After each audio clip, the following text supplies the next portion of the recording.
for their depth in late game best of fives. We're seeing Zeus play Vladimir, but see what this iteration of Hana looks like as we get deeper into one of the most important best of fives of the year here for them. Yeah, it's a big one. You want to make it to MSI first and foremost. You want to get it done in the first best of five. You don't want to have what happened last year happen again. You want to get the first seed. There's so many things that you gain by winning this one best of five. But now it's chopped down to a best of three with a game going apiece to either side. And I think the pressure really is on HLE with how both games have started with them being in a really strong position, then kind of thrown away. And as much as they salvaged game one, game two wasn't that. And also with the context of last year, a road to MSI and HLE just trying to make it to their first. So Ban's going to come in quick and fast here. It's HLE again on the first pick side, so going for the same bans. Maybe a Gnar ban again. Could just be if we're going to have the same bans as the previous game. Definitely have to go in a very different direction with the first pick, if that is going to be the case. It is. Last time we had the Vi. This time, Kanavi looking for Lee Sin, a very high priority jungle right now. Be taken right away, but this does leave a lot of different bottom duos here for T1 to take. Also, Ash Seraphine. In terms of pairing, we often see Lee Sin paired with Ryze or Annie. Ryze obviously already taken away by Fearless. I wonder if T1 seeks to deny the Annie pairing, that point and click CC, if they're going to give a chance for HLE to secure it. They're immediately going to snap up the Neferi though, a pick that since the Cyclo Sword introduction has really rocketed in terms of priority. And we'll see if T1 are going to take away that Annie that we see paired with Lee Sin so often. Yeah, or do something completely different and take like an early Lulu that we've seen paired with Neferi sometimes. Try to set up that combo with a scaling 80 carry for Daze. Could be an alternative. The Annie feels like it's a glaring, obvious choice here and very safe. But with no Gnar and no Vayne, the Renekton stocks are also quite high here for Doran, and that's where they'll send us. Yeah, I think it's pretty interesting. I like where you guys were going with the Annie or the Lulu, but just once again trying to get some top picks for Doran. Obviously, some tanks still available, that but makes if you force sense Zeus onto a tank... Top laner, so he would have top picks.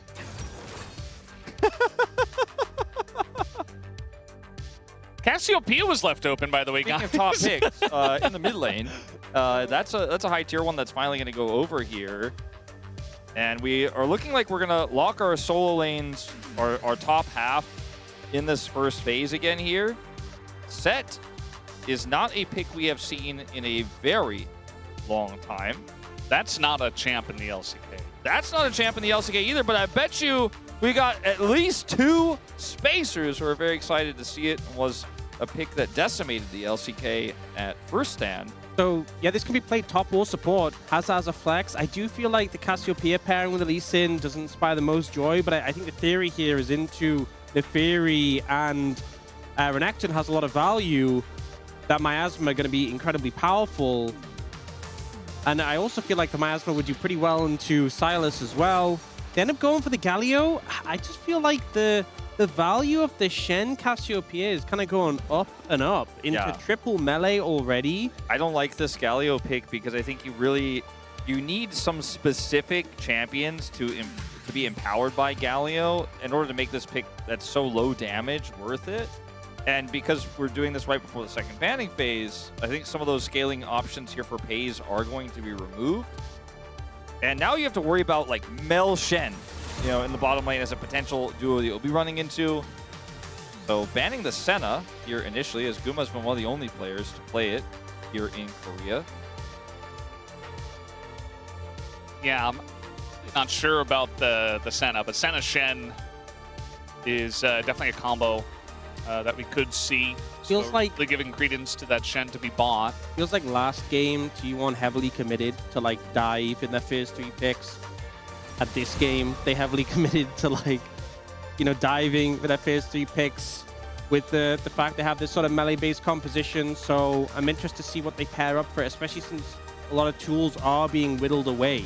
in terms of what they compare with the composition. Something you mentioned last draft was the Jinx, kind of on top as that long-range option for follow-up. I wonder if that ends up getting a look in, although we haven't really seen any Jinx recently. Nautilus going to come through as a denial, so... Used to be a Guma classic, you know, but it's really just out of the meta so heavily right now.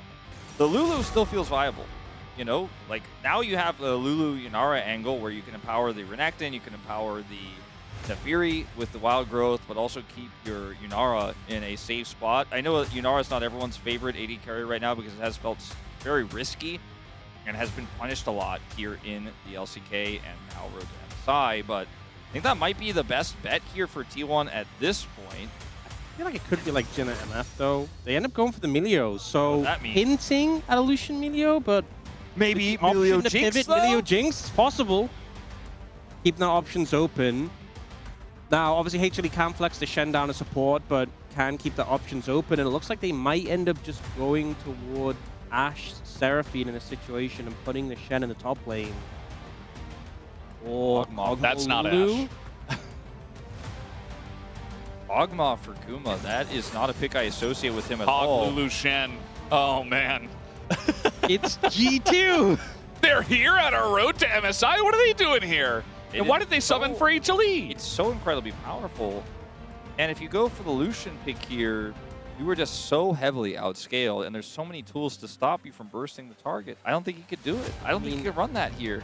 I don't think it's going to work. Yeah, you're playing this short-ranged melee composition into Shen, Cassiopeia, Kog, Lulu, and just icing on the cake is Lee Sin Kick has tremendous value at Peel. You have these carries who they don't care how many bulky champions you have. They just have so much damage to cut through them. I think HLE really have to mis-execute if they're going to get punished in this one. It's up to T1 to be super proactive, get the ball rolling, and then not misstep. We've seen HLE leading the charge every game so far, but I think they are in such a comfortable position in this Game 3. I mean, the drafts have just been so good for HLE, but it almost feels like it's been tiered. Game 1, they had a small advantage. Game 2, we felt like they had a larger one, and then Game 3 here. If you went Jinx, you know, you would have had maybe a fighting chance for some of the ideas we were talking about, but that's just not what we see. We don't see that type of innovation in the best of 5 like this. You stick to what the plan was, but when Gumayushi locks Kog'Maw and they throw a wrench into the gears of all your plans and you stick to the plan, sometimes it can really, really backfire. And I think my expectation is it likely will in this game. We'll have to see what happens when we get onto the Rift. Faker, an incredible Galio player. I just don't know if this draft was calling for that. I also feel like when you're playing into Kog, Lulu, and Cassiopeia, you know, we've seen Game 1 and 2 defined by these snap engages, but you don't even have that with this composition. Your engage is Neferi goes in or Renekton goes in, and then you follow up with Galio, but it's not super responsive. There's definite opportunity to peel away from that, so hard test for T1. It's a big game here to see who's going to take the lead in the series for T1 versus HLE.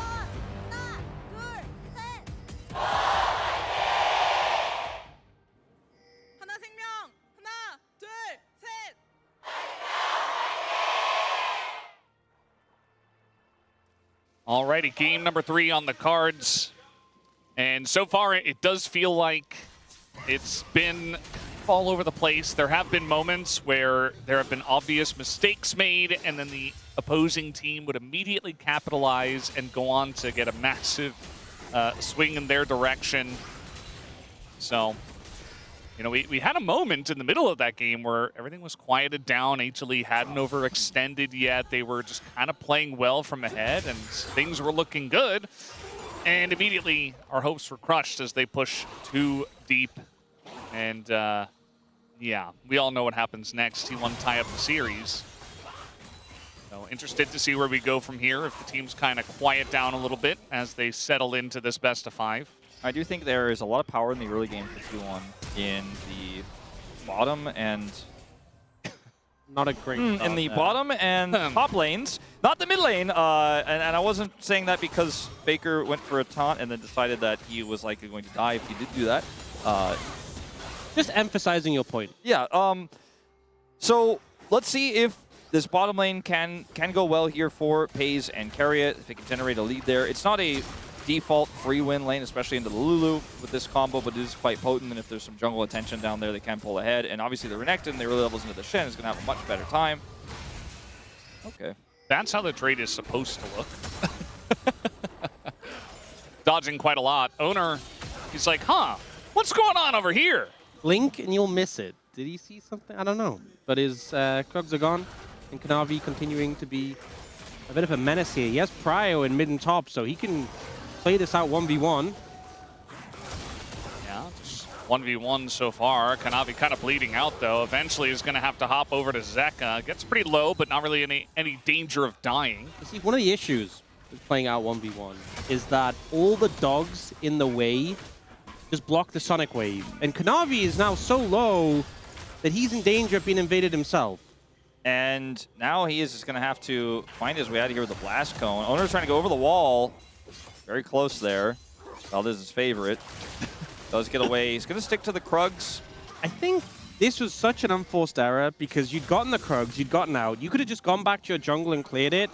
And Owner's not going to cross over and challenge until you went for that heavy trade onto him. And now it's going to start taxing top lane. Kanavi getting pretty low here as the flash comes in, but it's not going to land. And once again, Owner finds himself in the same spot as game number 2, this time a little bit earlier, and the same result. First blood goes over to Kanavi. Meanwhile, Faker, no flash, but he is able to run away from Zeka's cast. Zeka actually flashed on him there, so committing that cooldown and try and chase down Faker, but doesn't find the kill.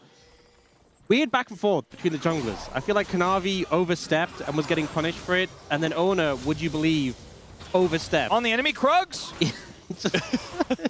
Again? Who's the real Krug Lord here? Like, it's Doran. He's not even part of any of this. Yeah, I think maybe it was Owner was thinking back to last MSI, and he just remembers Krugs were really important. Krugs were the defining factor. Yeah.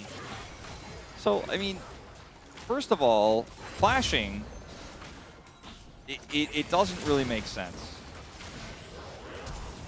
You don't have. I think the damage there hit. The shield is still out, and then Zeus he's walked out of top lane. Doran probably told him already. You know, like he's coming. By the way, maybe that's why he flashed. He's like, they're gonna catch me no matter what. I got to flash to try to get this kill so I can at least get something back. But we're back. Here we go again. Yeah. I mean, one of the things that the theory, I was going to say. Oh, no. Taunt underneath the turret. Doran taking a huge amount of damage, but he's got enough fury built up, it looks like. Should be okay. I don't know. He's going back in. And Doran is able to hit level 6 as well, so he is totally fine. Level 6 was closer than I thought there for Doran. I thought Zeus had a larger advantage in experience, so he will be fine with Dominus there. Nothing that Zeus can do. Fight a cool taunt under turret before. Raiding pattern here, good. I was going to mention before we had some more things happen that were kind of going to this point, in that I think you can really feel the tension in the players in the series. We're seeing a lot of mistakes. I don't want to call it big choking or anything like that, but we're definitely seeing some rough around the edges gameplay here for both squads. I think the stakes are so incredibly high. Owner going to look for a bit of a steal away here potentially. Does not have flash, so I think he's going to have to leave. Yeah, he's alone. That is Cassiopeia. You must leave the pit. Yeah. I mean, the Fury Drake champion who's so mobile, so hard to pin down, you can kind of play so recklessly as a result, but if there's ever a comp to hold you accountable, this is it. Yeah. So many times we saw picks early on when our pros were still dabbling and beginning to understand what the pick does into stuff like TF. We gets it. This time, Owner's invade actually does something. As now the Polymorph is coming in, and Pays, as we expected, is definitely struggling here. Well, initially there were no jungle resources given, right? Like he went Doran's Helm start in this matchup, which is, you know, quite weird, quite unusual actually for Illusion to start, and then just never got any jungle attention, never was able to break out of the lane, and has just kind of always been a little bit behind the 8-ball here. And so as a result, like there's a heavy gold lead, or a gold lead, but also CS lead that is the gold lead here for Gumayusi. And you picked Illusion. It was the final pick. It was the counter pick.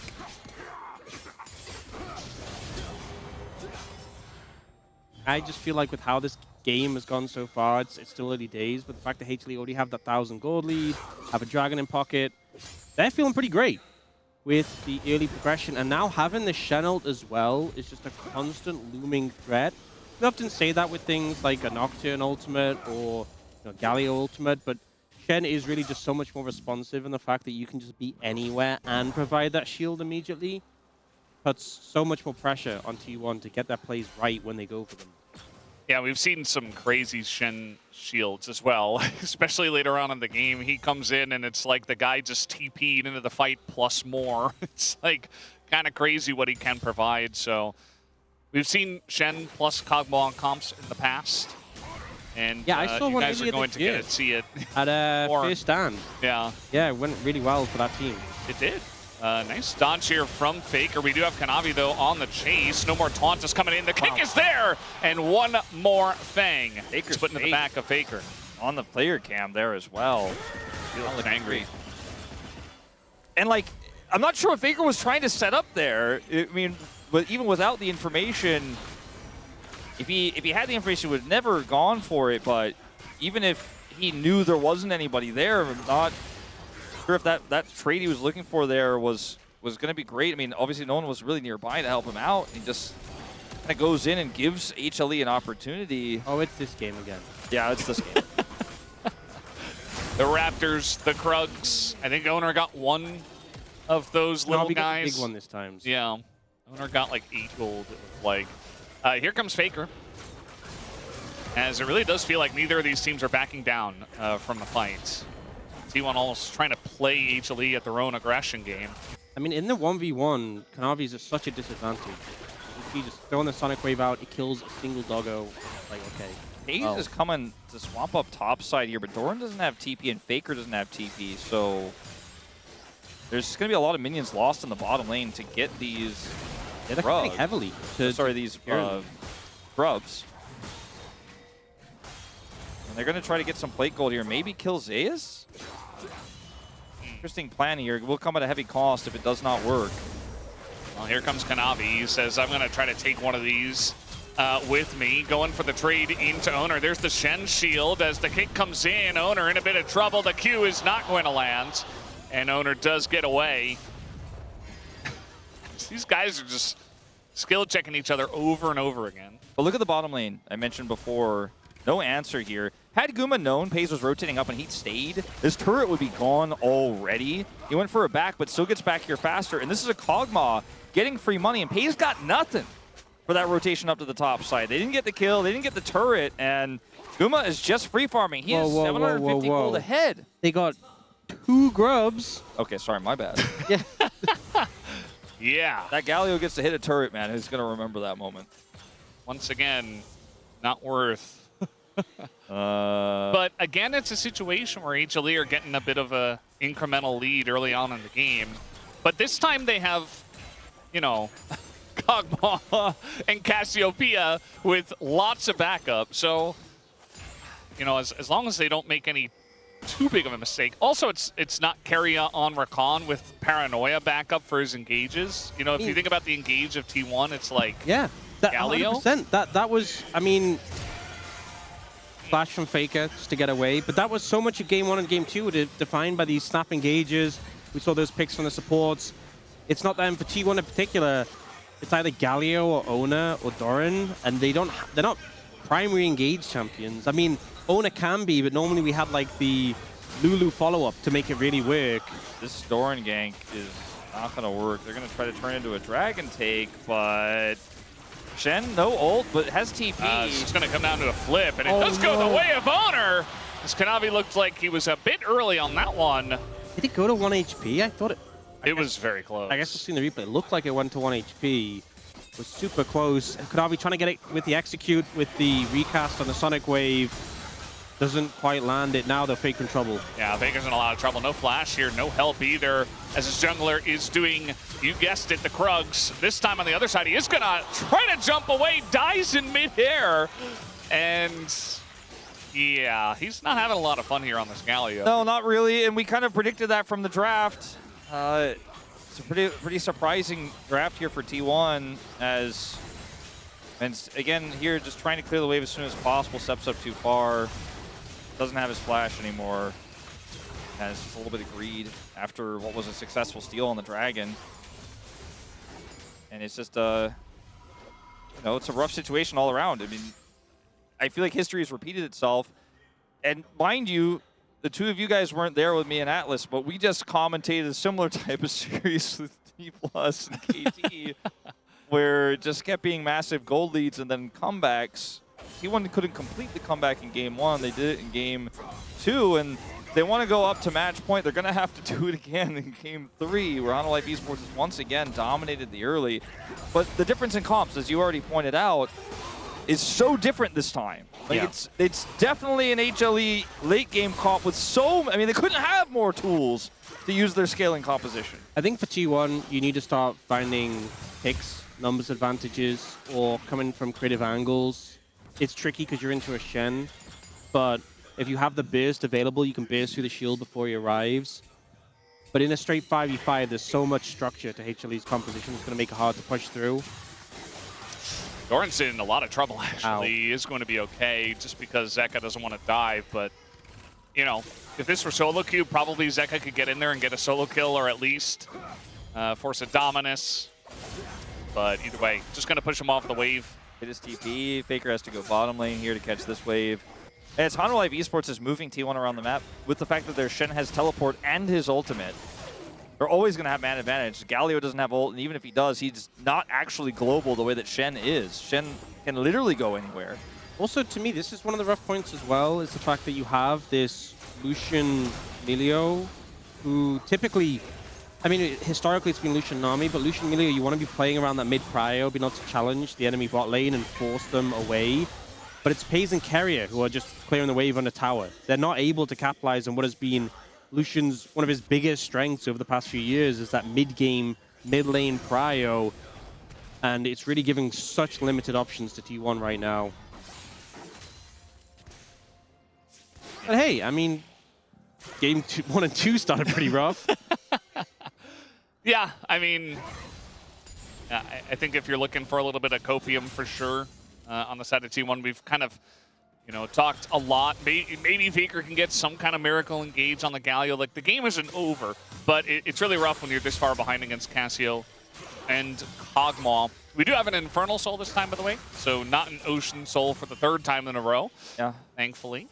I think the thing for me is that I almost feel personally invested in this game state because we all were hoping for a different draft from T1, and they stuck to their guns and pulled the Lucian out, and we're like, well, these are the consequences, and it's not going to get easier, and we all had different thoughts about how this one was going to go, and it's not a commentator I told you so moment, but it's a moment where we're all frustrated because we don't know what the exact way back into this game is going to be.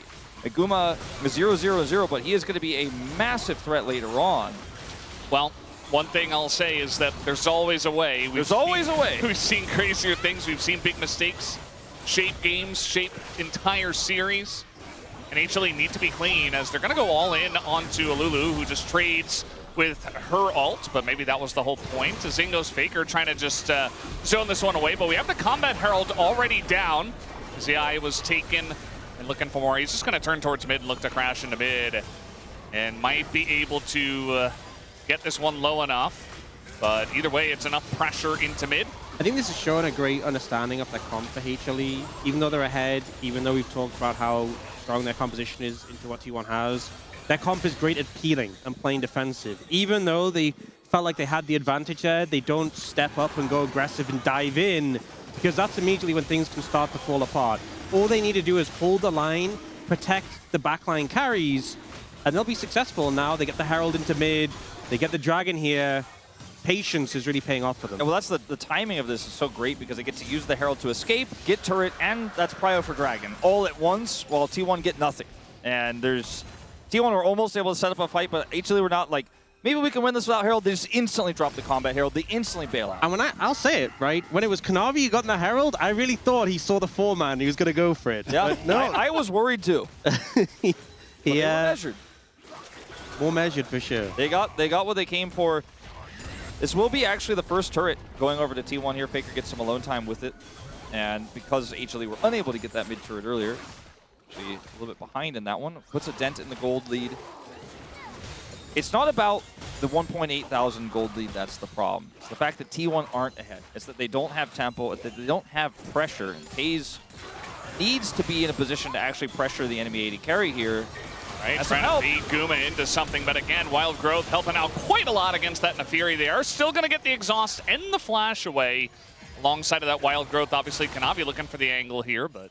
That's big, though, for the side of T1, beating those summoners on Guma, make him a much more viable target. I think the Wild Growth was a little bit late. It didn't interrupt the ult from Owner like we saw it in the previous fight. Yeah. The damage seemed to come through, which put a lot more threat onto Gumayushi, so able to burn a summoner. And to be honest, those are the big openings. I think if the game plays out slowly and all the flashes are available for HLE, it becomes so hard to approach fights. But now you have a target in mind, and it is that Cogmore. Yeah, I mean, Lulu ult can get you pretty far, but it's not a freebie. You know, it's not a get out of jail free card. If Guma makes a mistake, or if there is a punish angle, you can certainly see a lot going wrong. Those pays is sitting down pretty low on the damage in this game. Just hasn't been given any opportunity. Gonna find Carrier here, but it's Kanavi alone. And yeah, I mean, this is a place where T1 can get value in little picks onto Guma or even onto Zeka if they're alone. What scares me is Humble Life Esports is team fighting. You know, we saw kind of on the Herald, even though we didn't have a team fight. You know, the idea was there where T1 were like, we can't fight into this because even if they did go all in and take out Guma, you still got to deal with Zeka. You got to deal with everybody else. And there's just two massive damage threats that are only getting more and more scary. And, you know, at least they open an option, and maybe they can follow up on the summoners of Guma. And they're certainly going to have to fight over at least a couple of dragons from now, but probably want to fight over the next one as well. So much of the map right now on the top side is T1 controlled. They had that push into the bottom lane. They got a little bit of tempo back. You can really feel it when you look around the map, but that alone isn't going to necessarily win you team fights. It's how you use it and how you set up to get those picks. If Faker can set up a taunt in the brush, you know, if they're able to get even one target. If they catch the Lulu, even Zeus tries to come on a flank angle, set up a taunt, they catch him. There are ways to fight before and be successful here. Lucian's on 2 items. The Kog'Maw is not at an insurmountable lead, even at 1,000 gold ahead here. So Humble Life Esports still need to be respectful, because that's what we go back to in the near comeback in Game 1 and then the Game 2, is the disrespect ended up giving T1 an opportunity. I think to me, the big things, if you're going to capitalize on this next dragon, which you should, because it's sole point if HD secure it, and if you're going to capitalize on the lack of flash, getting a ward down for a TP flank is going to be really important. When you're playing into things like Cassiopeia, Lee Sin, so much easier when you can approach from multiple angles, so you're not getting kicked into your teammates. He's not playing bowling with the entire roster. And so finding an angle to get down wards is really important. And actually, you can see Carrier just managed to make his way in there. And you can see near the river, just over the wall, he's gotten a ward down. And I think that one's really important. So when HLE are on the dragon setting up in the river, there is positions that Faker and Doran can TP to. So we'll see when HLE push in if they sweep all of these wards out. I feel like that's going to be make or break for this next fight, is can they get behind them with a TP flank? That's a really good point. TP down for Zeka now, who catches that wave. 35 seconds here until the dragon. A lot of prio for T1, a lot of vision. Doran has TP. He's the only one in the top lane right now. Putting some extra pressure on. He can join at a moment's notice. Ben often wants to go later with the shield. One thing notably as well, because they have a Lee Sin, you have one less sweeper. Because, you know, you keep the Trinket Ward as a Lee Sin. So Kanavi doesn't have one to sweep out, and they haven't cleared out those 2 wards behind. So the Light has his sweeper available. We'll see if he moves to clear out this vision now. I think they'll get the Banana Brush, but will they go behind as well? I don't know. It looks like the collapse is coming in. There's the TP, and now immediately HLE realize what is going on. They're able to back away and actually get position here. But now we got a TP in from the Shen. Immediate taunt does come down, but still Zeus pretty tanky. Still has to back away, and now HLE have lost their position here on the dragon for now. They need to start working on it, though, T1 do, if they are going to take it, and that's going to require a bit of a split here. Owner soloing it as they hold this banana brush. Vision control is so paramount here. Guma pushing forward. Guma's trying to just lead the charge here, and immediately is just going to get blown up. Leads the charge, dies, and now we're going to see Zeus going in, and he is going to fall. They do take out the jungler of T1, but that is about it. As now T1 up a member. Flash comes in, double taunt from Faker. As they're looking for more, they're going to get some flashes out of HLE, but it's still a one-team fight here for T1. And he just charged so far forward on the Cogmore. Flash wasn't available at the time, and Guma gets immediately focused down, taken out, and the composition crumbles. I mean, it's all about these carries, right? I mean, yes, you have Zeka as backup, but just wasn't able to do anything there. As this would be crazy. No way. No way, Kanavi. No way.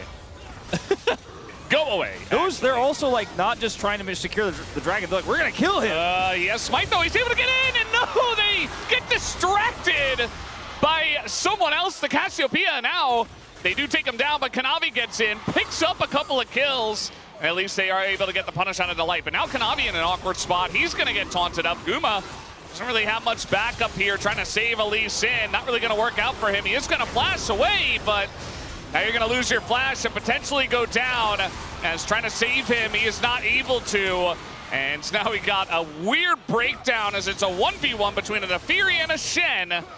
But HLE, you know, importantly, they got the dragon. We do still have this 1v1 going on. Owner just trying to kite it out with the little doggies. The Titanic is going to jump away. Kills all the dogs instantly. Chaotic fight.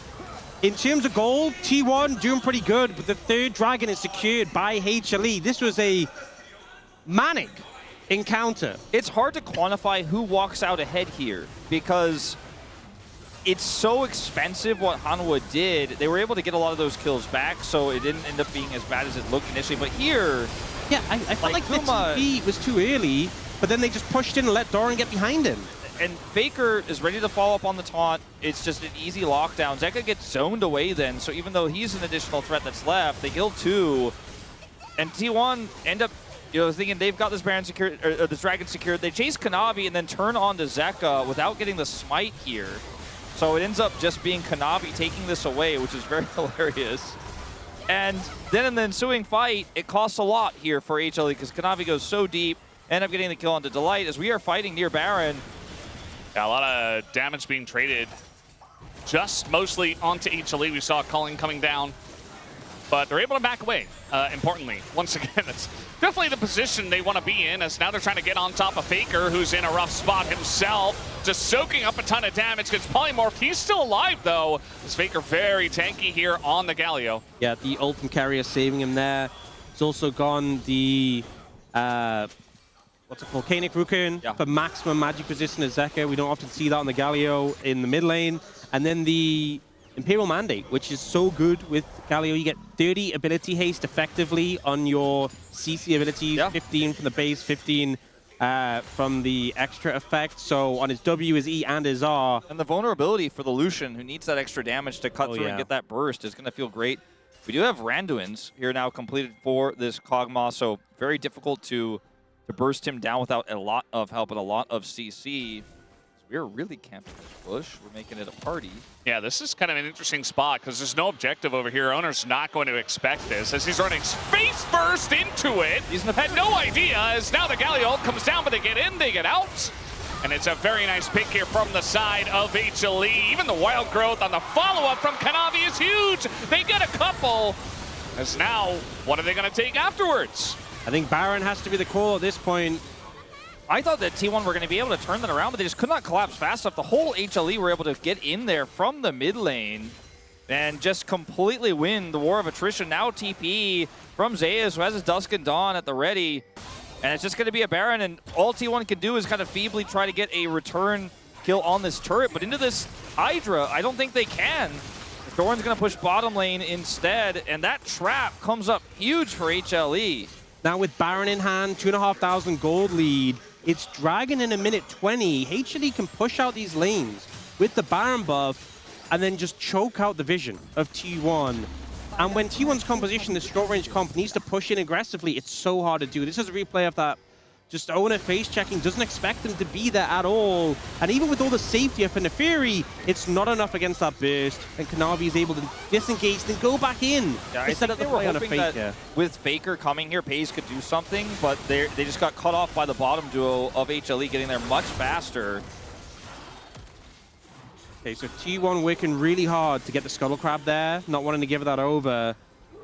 But now we're going to see HLE pushing the waves out with the Baron buff. And no doubt looking to sweep out the vision in this situation and just not give T1 easy access to the area.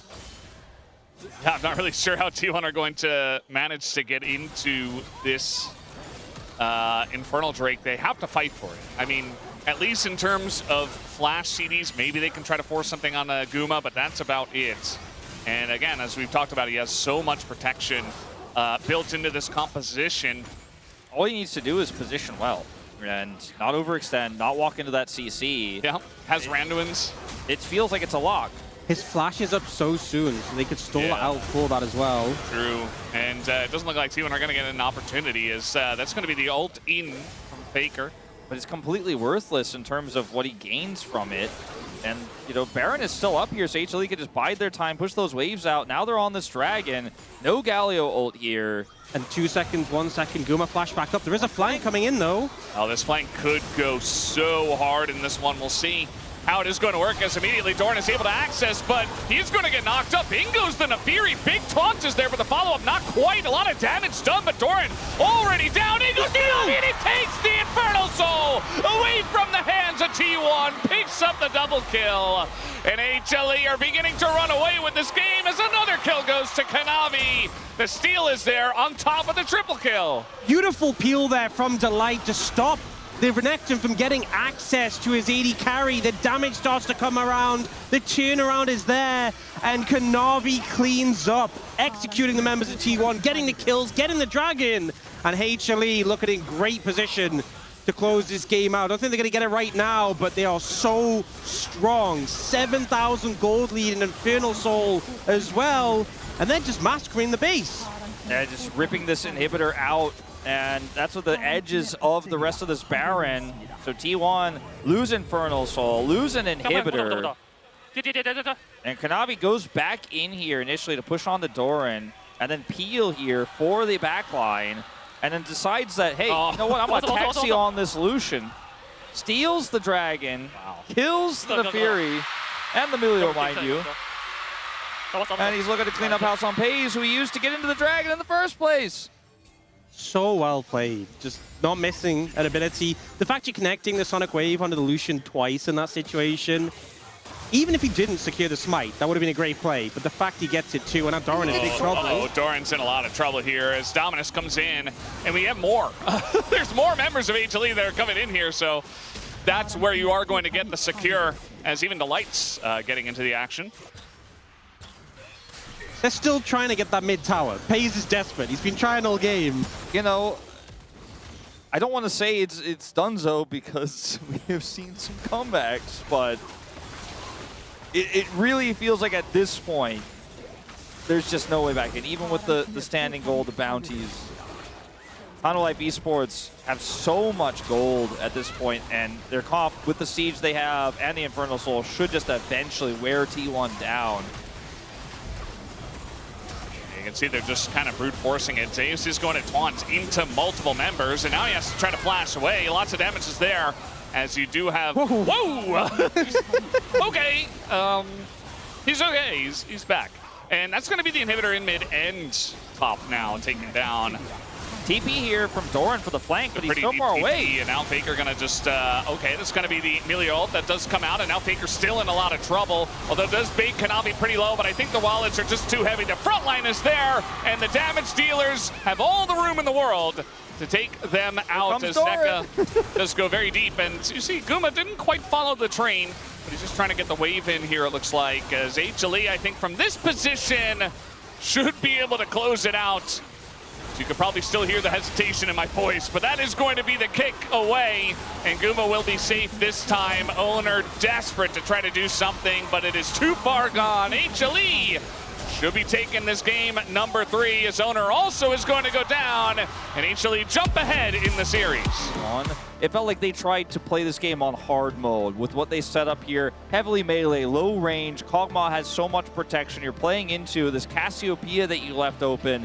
Team 1 did not make it easy for themselves, and as you can see, they really had no strong position across the early game. Things got a little bit more even when they won that one scrap, but Hololive Esports just had so many tools. 나 이제 궁뎅이네. 나 천천히 벌게. 갈려. 봐줘. 야 봐줘. 갈려 노플. 나 노플. 갈려 잡았어. 준혁이 형 실드 한번. 안 죽어. 아래 봐줘. 루시안. 나는 죽은 거 같아. 야 살아야 된다. 야랭 꺼야 돼. 아 레넥 봐야 돼 레넥. 괜찮아. 나안 죽어. 레넥 홍보 주지 마. 나 탈진 있어. 안 죽어. 뭐야 탈진 들었어? 와. 이거 끝까지 라인 달려서. 라인. 나 미칼 있어. 나 필이 노플이다. 야 고구마 그 레넥스 노플. 사줘. 미칼 썼어. 나이스. 나 필이 노플이야. 나 피일이야. 나 변이 4초. 나이스. 잘했다. 잘해보자. 잘해보자. 잘하네. 나이스. 좋아요.